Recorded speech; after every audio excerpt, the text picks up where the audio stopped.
Welcome to episode 2 of TrueTolkien, The Rings of Power. My name's Kent McNall. I'm a big Tolkien fan, and I'm glad to be back here with you again. This is True Tolkien Scroll number 2, in which we will be reviewing Amazon's Rings of Power episode 3, which is entitled Adar. Spoiler alert, we will be talking about some of the events that happen in Adar, as well as some of Tolkien's lore that directly relates to the events in this episode. As always, I want to remind you of why I am doing this channel and this series of what I call scrolls.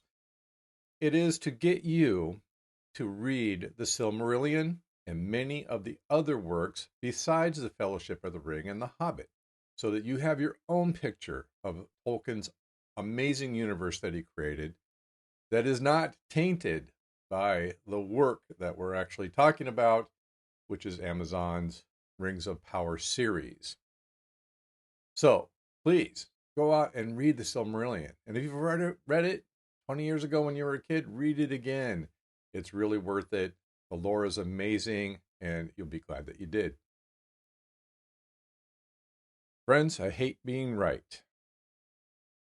And unfortunately, I was right. After the first 2 episodes of the Rings of Power, the Amazon series, I predicted that McKay and Payne, the writers, were off on their own little wet dream of what Tolkien's world should be and completely betraying what Tolkien wrote and how he wrote it. After watching episode 3, there's no question in my mind that they are irreversibly breaking the story. They're trying to compress what happened over 3,000 years in Tolkien's Second Age, the reason that it was called an age. They're trying to compress it into literally the last 50 to 100 years of the Second Age. And this is easily shown and proven by the events that immediately happen at the beginning of the 3rd episode. We know that it's the end of the age in several ways. Number one, Elendil, Isildur, and Anarion, and their fictitious sister who never existed, are all alive and adults. That definitely places the story within the last 100 years of the Second Age, if there's any relationship at all between the Second Age in the Rings of Power versus what Tolkien created. There are other ways that we know as well, but they should be nowhere near the end of the Second Age. The Rings of Power have not been created yet. In Tolkien's tale, the Rings of Power created around the year 1500 of the Second Age, of 3,441 years that the Second Age lasts. And of course, everything that we've already documented in our first episode still holds true and has been amplified. And it's hard to know even where to start to point out and show how many ways that McKay and Payne are completely betraying the Tolkien story. You know, there was a guardian of J.R.R. Tolkien's work until 2 years ago, and that guardian was his son, Christopher Tolkien. And he did everything he could to keep his father's work from being corrupted, because it must have been his nightmare that something like what Amazon is perpetrating on the Tolkien intellectual property would happen. An absolute corruption, an effort to appeal to the masses. I don't know how you appeal to the masses better than a great, great, great story like the one that Tolkien wrote. But corrupting it the way that McKay and Payne are corrupting it has ramifications for all of us for years and years to come, because how is anyone else who wants to come along and do it right going to account for this? Perhaps it's just kind of like the Superman movies, you know? They don't really try to account for each other, but they happened, and they have an impact on the IP and the story. But let's dive in to the specifics of episode 3 of The Rings of Power, Let's jump in. Right off the top, we're thrust back into the completely off the charts story of Galadriel, who, sure enough, has been rescued from the deeps of the ocean by what turns out to be a Númenórean ship. Now, at this moment in the story, it was still possible that we were okay because the Númenóreans appeared off the coasts of Middle Earth somewhere around 1,000 years into the Second Age. And so it could have been one of those exploration ships picking Galadriel up from a place she never was and hopefully returning her to Middle Earth. But no. Again, we're led to the fact that it's the end of the Second Age because Galadriel's picked up by the captain, taken to the court of the Númenórean ruler, and that Númenórean ruler and her minister are characters that don't appear until the end of the Second Age. Palantir, the rightful ruler of Númenor, is locked in a tower, and his counselor Pharazôn, formerly in the Tolkien story, a good friend of his youth, is really in power with his daughter, the queen, acting as a puppet ruler. So, again, this places us within the last 100 years. So, what are the problems with this start of episode 3? Well, number one, neither Galadriel nor any other of the Noldor ever sailed to the Land of the Star, ever sailed to Númenor. And if they had, it certainly would have been well after the Númenóreans reappeared in Middle-earth, which there was no indication prior to this episode that the Númenóreans had ever appeared in Middle-earth. And not only did the Númenóreans appear there, but they built huge fortresses and havens there. They did not yet build Minas Tirith or Osgiliath, but they had built Umbar, fortified. A million things had happened after the Númenóreans had appeared off the coast of Middle-earth. And they also appeared right in the middle of the war between the Noldor and Sauron, which started after the Rings of Power had been created. So again, none of these things have happened, yet we're all the way at the end of the Second Age. It again betrays the character and the story of Galadriel to say that she's a warrior princess and jumped off the boat in the middle of the ocean, and now she is in Númenor. Never happened, never would have happened, and is completely against canon and completely against Tolkien's story. Now, Galadriel has this companion who, at one point, the one thing that they got right about Númenor, which isn't specific to this time frame, but at least is part of the story of Númenor, is the visuals of the Númenorian city.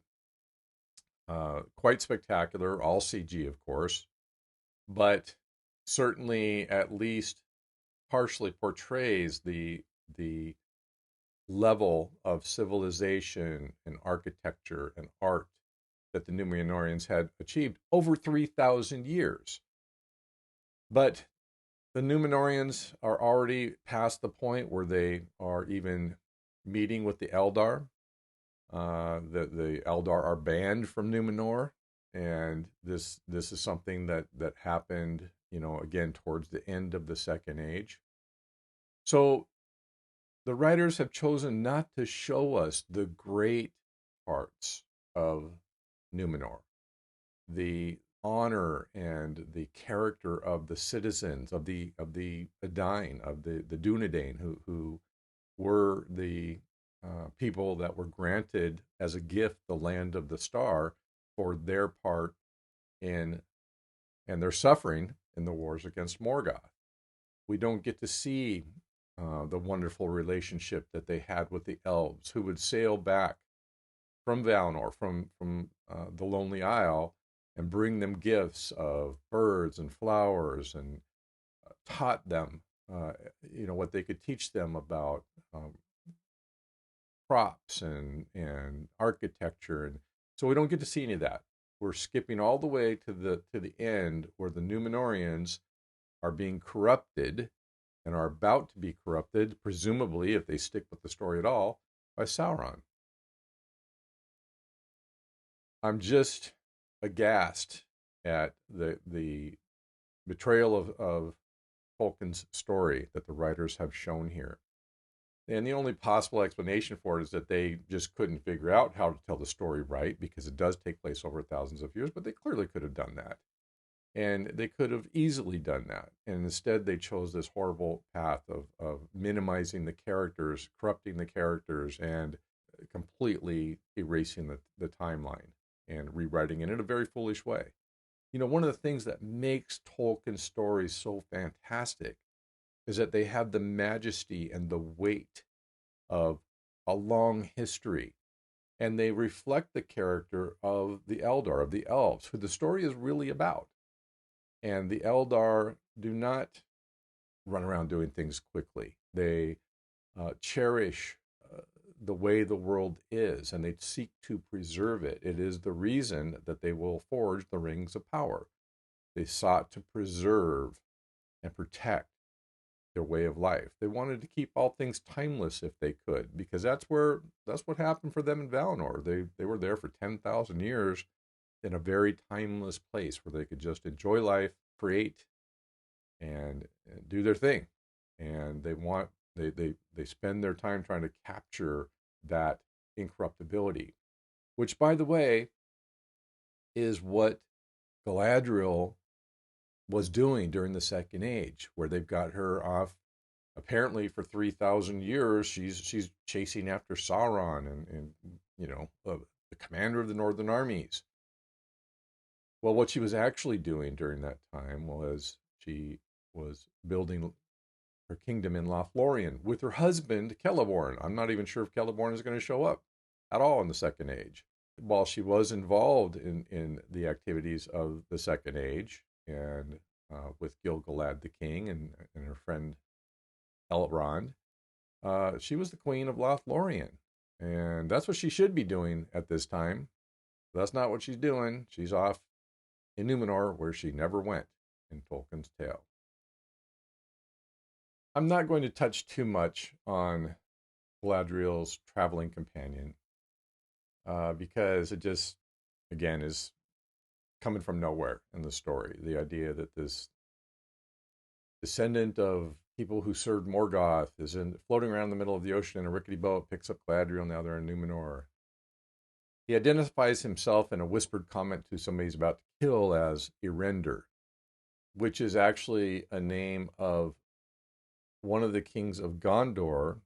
Gondor can't exist yet, really, because the Numenorians have not been there to kick Sauron's butt and create the South and the North Kingdom. So the story becomes so muddled if you try to introduce one of the kings as this vagabond who's picked Galadriel up. I can't believe that's what they're doing, but maybe it is, because it wouldn't be any more ridiculous than anything they've already done. So what this guy's doing there, who knows? In the process of introducing him, though, we do see this side of Numenor that I don't think existed, because the Numenorians were people of high honor. They were very civilized people. So the idea that they were, beer guzzling thugs is a bit unfortunate, and I think not consistent with the story. Obviously, every civilization has their rulers and they have their people that are working at the docks and that kind of thing. But I think that the Numenorians had a high civilization, and some of what's presented there does not fit with that.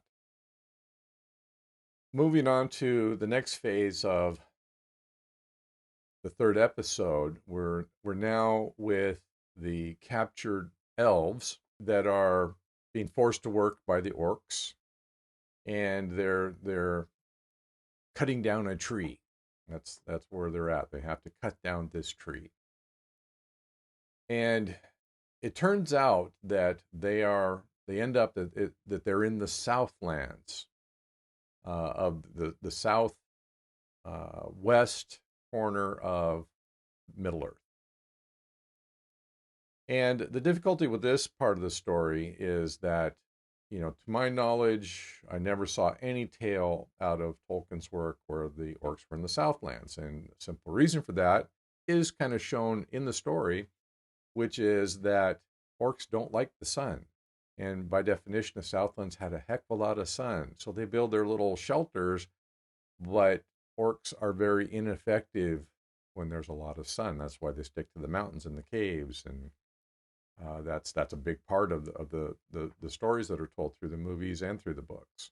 But they introduce this character called Adar, and if Adar is anyone but Sauron, then it's going to be hard to. It's just something new that they're making up. Sauron does appear in the Second Age in a fair semblance, in a fair seeming. And that's how he tries to woo the elves into making the rings of power. But again, that doesn't happen at the end of the Second Age. It happens in the middle of the Second Age. And it wouldn't do him any good to appear in a fair seeming if he's with a bunch of orcs. So both the idea that there are orcs before Sauron has been reintroduced, and that they're in the Southlands, totally inconsistent with Tolkien and against canon, against the rules of Tolkien's world.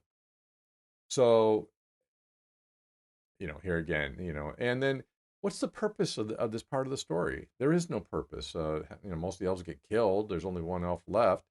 And it turns out that what they've been working in is a pit in the middle of a huge burned out desert of trees, yet they're trying to get them to take down this one tree. It makes no sense whatsoever, and is just a deflection from whatever story they're possibly trying to tell. So I dismiss that entire thing as meaningless, except the introduction of Adar, which again is just a corruption of the story. Sauron was known by many, many pseudonyms. Adar is not one of them.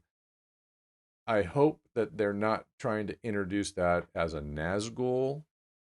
Nazgul, by definition, don't exist yet because they are corrupted Númenóreans, and there were no Númenóreans yet in Middle-earth to corrupt, according to this story. They were also corrupted by gifts of rings, and there are no rings yet. So it's just this incredible hash muddling of Tolkien's story. The final part of the story, a significant percentage of the episode, we're back to the Oompa Loompas, as I call them, the Harfoots, who unfortunately are shown to be folk of not very good character. Because despite all their singing about we stay on the trail and we don't leave anyone behind and all that kind of thing, someone who's hurt is about to get left behind because they showed kindness to a stranger. And that is very not Hobbit-like, and doesn't show them to be the kind-hearted people that you would expect the forebears of hobbits to be. They don't really move the story of Meteor Man forward very much. We still don't have a good idea of who he is. They're possibly creeping closer to trying to say that he is Gandalf or that he's a wizard, which would be completely against canon.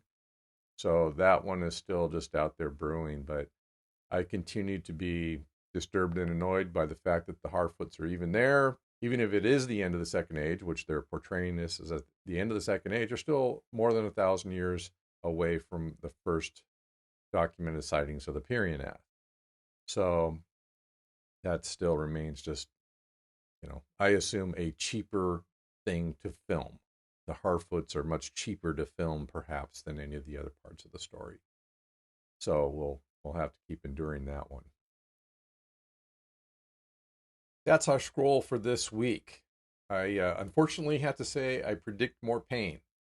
I think that the writers are very off track, but are not going to be able to get back on track. And that's unfortunate, but we'll continue to see what happens. I hope for more visual beauty from Numenor, and we'll hopefully get some kind of glimpse in the coming episode of what Meteor Man is all about. Till then, read the Silmarillion, would you? You'll enjoy it a lot more. See you next time.